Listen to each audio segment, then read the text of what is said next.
part 2 of MetriSight, episode 52, Generative AI, the UJET way. We covered a lot of that over there, but hopefully I was coherent enough to convey that. So how does generative then play into all this? I mean, and it's kind of interesting because like a lot of people talk about generative as if it's an application, but it's really an underlying technology that enables applications, I would say. I mean, how do you see that all coming into play with what you just talked about with your differentiator? Yeah, I'll give a quick couple of examples because a lot of times, as you're saying, like people are just experimenting with this. And if you ask them the question of, okay, how much ROI have you gotten or you're confident of getting, that 27% might be lesser than 1%. So what we feel is that customer experience is actually one of the most sure-footed landing spots for Gen AI in terms of ROI. And the reason for that is because you can truly measure it. You may not be able to measure. I mean, we do believe that Copilot and others will eventually be very successful, but you may not be able to measure it, and they might be very specific to different companies, to different teams. Customer experience, you pretty much know which factors are kind of draining that good experience. So using Gen AI for immediate conversion of your knowledge base to kind of articles that would pop up. Big one, like really high, reduces AHT, reduces agent flustering, reduces them to put the customer on hold and look for stuff. Instant ROI gain, instant measurability in handle times as well as CSAT. The second thing is to enable some of these flows to just choreograph them, right? If people are starting their journeys on search sites as well as YouTube and others, taking that information and understanding those to enable that, rather than taking tons and tons of recordings, going through, let's say, a specific queue or a specific recording, bank of recordings, and then trying to make sense of it, highlighting the keywords, this and that. You could do that. And there are platforms that offer it, especially with Google Dialogflow, if you think about it. There is, for one, you can have over 3,500 intents, and then you could have over 2,500 phrases per intent to really accurately nail what you're trying to say. And you could do that. But using Gen AI, rather than doing that in 3 to 4 weeks, you could do that in 3 to 4 days. And I think that is where you can see the enablement happening faster. So I think these are just two examples. I already spoke about Task Virtual Agent, which we call Task VA.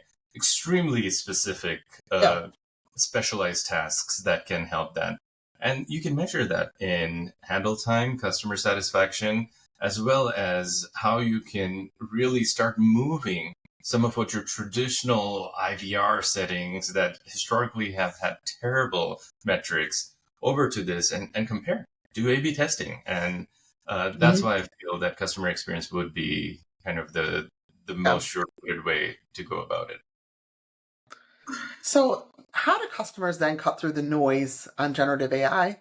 I've talked to several IT and CX leaders of late in some research that I'm doing. They're like, we're at the point now where there's so many different things we can do with AI that we're just going to say, hey, here's our problem or here's our opportunity. And we're going to let our technology partner figure out what we should be doing because we don't really know. And I guess that's my question for you. If you're a CX leader or somebody who's buying your product, like, what do they need to understand about it in order to realize its full potential? How do they, what do they need to know, and how much do they just tell you, okay, here's what we're trying to do, and you solve it for us? Yeah, I mean, first of all, I think that CX leaders should be very happy right now. Because how many times have you gone and asked for budget and say that we want to do this, we want to do that, and your finance team or anyone, and again, not putting the blame on finance, but like anyone, like, hey, like these other things are more important in the company right now. We probably don't have the budget, or we don't want to make a change before a big launch, or there are other things to do. You should be happy as a CX professional that everyone from your CEO, your CFO, your CEO, CISO, Chief Digital Officer, everyone is aligned that, look, we don't want to miss the boat on this. It's not like before, it's like, hey, we don't see anyone else changing it. We don't need to be the trailblazers on it. It's surprising how many times I've heard that, Robin, where they're like, we're going to be good. Our metrics are not bad and we're going to be fine. I'm just not getting the support. So I think that is one aspect to know, because a lot of time business decisions drive technology adoptions and not the other way For around, sure. which is the strange truth of the world. The second thing is like what that also makes the conversation easier is that you're not going to be hearing from your finance leaders like, look, you had asked to make this change 2-3 years ago and we're in a 5-year contract, and let's just amortize it and then figure it out after 5 years. That again is one of the big blockers. So that has gone away. So as a CX leader today, you're even though you have all of this noise, you have all of this tailwind where people are super supportive and really understand that, hey, we need to do this now to be successful.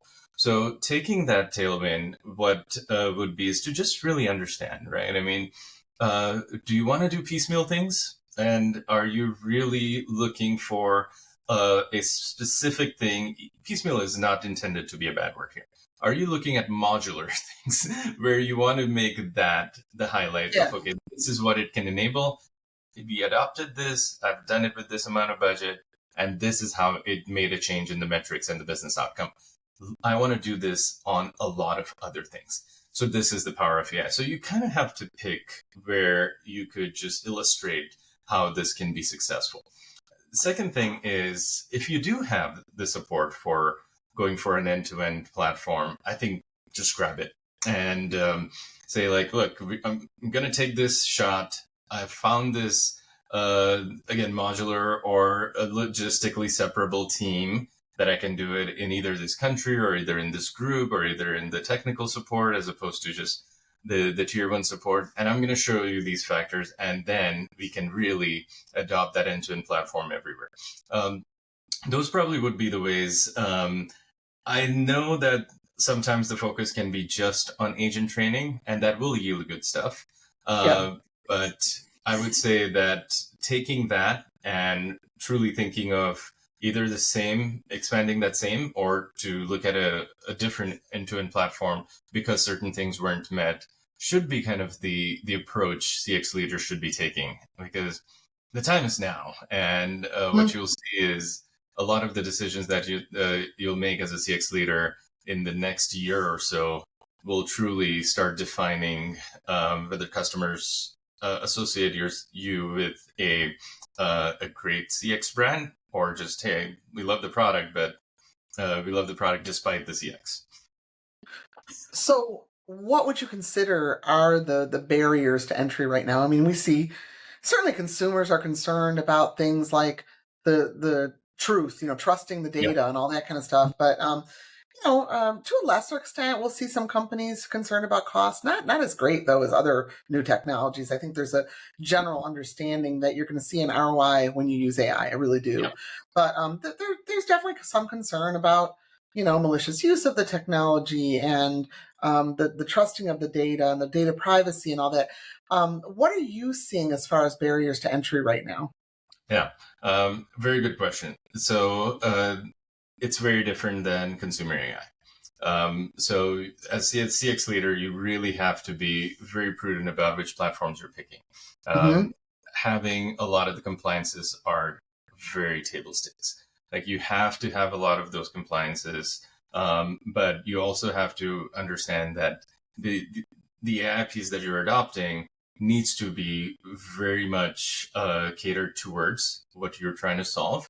Does not have effects of hallucination, can be ring fenced very well. You're having right ways in your AI studio to either highlight certain things as things that you just absolutely cannot cross the boundary on. And these tools are available. It is more about, like, are you picking the right company and partner that will give you all of these knobs to ensure that your customers, and your information is protected.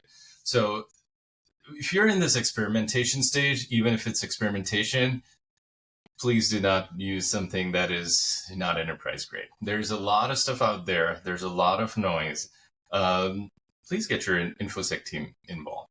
And it could be a very slippery slope if you're just trying something and then kind of gone and provided the keys to the kingdom and find out that certain things are now a part of their their database or their indexing or their content management. So yeah, having extremely ring-fence instances, right controls, and just being responsible as a part of the architecture is also important. And again, like shameless plug in here, but we see all of that with our partners that we use. Well, you raise a good point about bringing an InfoSec in early, and a lot of companies don't do that because they don't want to hear the no's. They just want to get in there and start using it, and they could be really putting themselves at risk. For sure. I know one of the IT leaders I just spoke to was saying, that some of his concerns about using generative AI are, is my data going to be used in some broader database? I don't want that. I want to have my own, and that's a legitimate concern. And with some companies, maybe that would happen, so it's something to definitely be looking at, or some approaches, some architectures. Yeah. And there are companies that have very different offerings based on that. So Yep. even with companies, if you want to experiment something, don't go for the easiest one where you can just plug in a credit card and then try things out, and then you find out that it had that in their fine print that this Fine can be print. to improve their intent management or their data part of their database. So yeah, I know that in the past you can do a quick and dirty trial and POC and then bring your InfoSec. This is not the time to do that. Yeah, for sure. All right. So a few more questions and we'll wrap up. So AI has, obviously, as we've been talking about, changed the pace of innovation, definitely in CX and other places of the company too. But with how fast everything is moving, how do you guys keep up and how do you help your customers keep up? Because I know as I talk to companies, especially those who are on-prem still, they're like, we can't keep up anymore. We simply have to move to the cloud now because we can't keep up with the pace of innovation and the pace of technology change and also keep the lights on and also, be innovative ourselves. So it's like they kind of need to go to the cloud to not have to worry about that anymore. So how are you guys keeping up and how do you make sure your customers are? Yeah, we don't know what on-prem is. So we don't know what that is. We don't know if we were even incentivized to build something on-prem, we wouldn't know how to do that.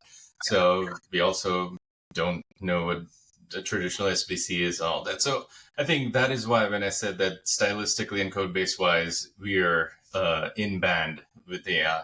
And we really don't have to do any hand-in or hand-off stuff that the other providers have to do because their code bases, you're talking about people that are on-prem. Even the ones that have moved to cloud sometimes have just done lift and shift of the same code base that is made compatible to the cloud or one version of the cloud or this. And it, again, puts them into a very small just domain where they're like, oh, no, we have to re-architect this plugin. Oh, we don't have microservices. Oh, we don't know whether we need to open. So for us, we've always done like 2 to 3 years ago, we were doing about 150 to 200 releases per year. And now it's over 500. So, yeah, we operate in true sprints. We have 3-week sprints, then staging, then QA, and then release. So a lot of how times, do you keep your customers up with all that? You're coming out with all this innovation. How are they? It should be completely transparent. So most of our times, our customers don't know that there is a release happening.